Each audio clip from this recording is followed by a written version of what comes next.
what is your message to Argentina? What is the message that the administration is conveying, and what's the plan to get? Can you turn around to answer? Well, there's no doubt that the farm economy is in a significant challenge right now, especially our row croppers.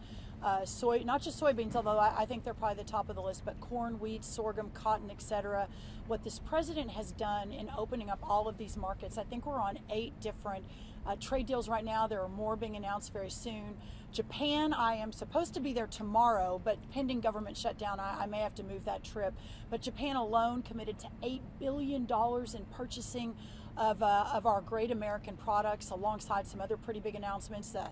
UK, I was at 2 weeks ago talking ethanol, selling more ethanol over there. So the president's commitment of a golden age for rural America, for our American farmers and workers, is just around the corner.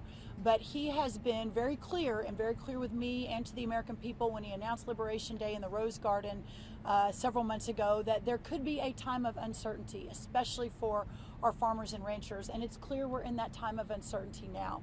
So we are in constant communication. Put a little bit of a pause for the shutdown right now, but with the White House, with my partners across the federal government, with other cabinet members, on what it is we need to do to make sure that the farmers can continue farming. You all know the numbers. We've lost hundreds of thousands of family farms just in the last 5 to 10 years.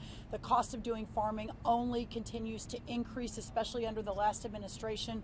A 30 to 40% cost of increase in inputs, interest rates at more than 70% for our farmers, an increase. New trade deals, et cetera, et cetera. So with all of that in mind, we'll have an announcement very, very soon. The conversations continue with these countries.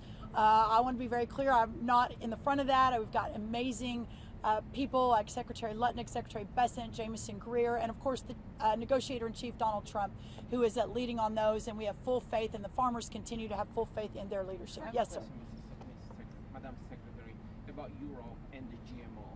So how are you guys dealing with the GMO from the US and the European countries, because some of them do not accept it? So how does it the GMOs, the non-tariff trade barriers, is sort of the big category we put that in.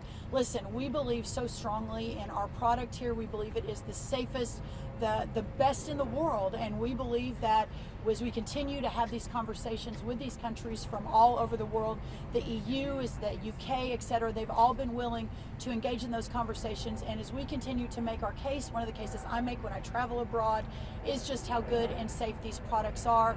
There is no problem. There's ever been proven to be a problem. We're in conversations with Mexico right now over the same thing. So I think we'll see the markets continue to open for all of our great American products. Can you tell us a little bit more about President Trump's plan to use tariff money to pay farmers? What does that look like? How much are we talking about? How long will that program last? You know, it is a very elegant solution, right? The amount of tariff money that is coming into our country is stunning.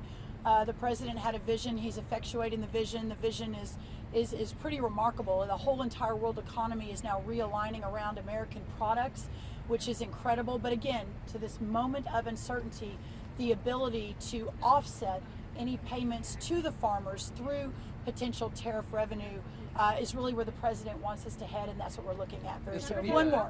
Is any more update on the Chinese solar panels that we were banning? Trump had announced that. Is there any updates on that? One of the travesties, I think, of the last administration, and something that we in the Trump administration are constantly working to correct, is this basically taking of our farmland, not only selling it to foreign adversaries like China, but even the taking of it to put up solar panels. You hear the president talk a lot about windmills, which is a sticky point for him too. But the solar panels is something we're really focused on at USDA.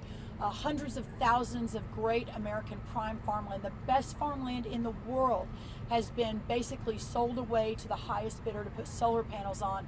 To your point, those solar panels are made for the most part from China. So no longer will taxpayer funds, at least at the federal level, be used for that.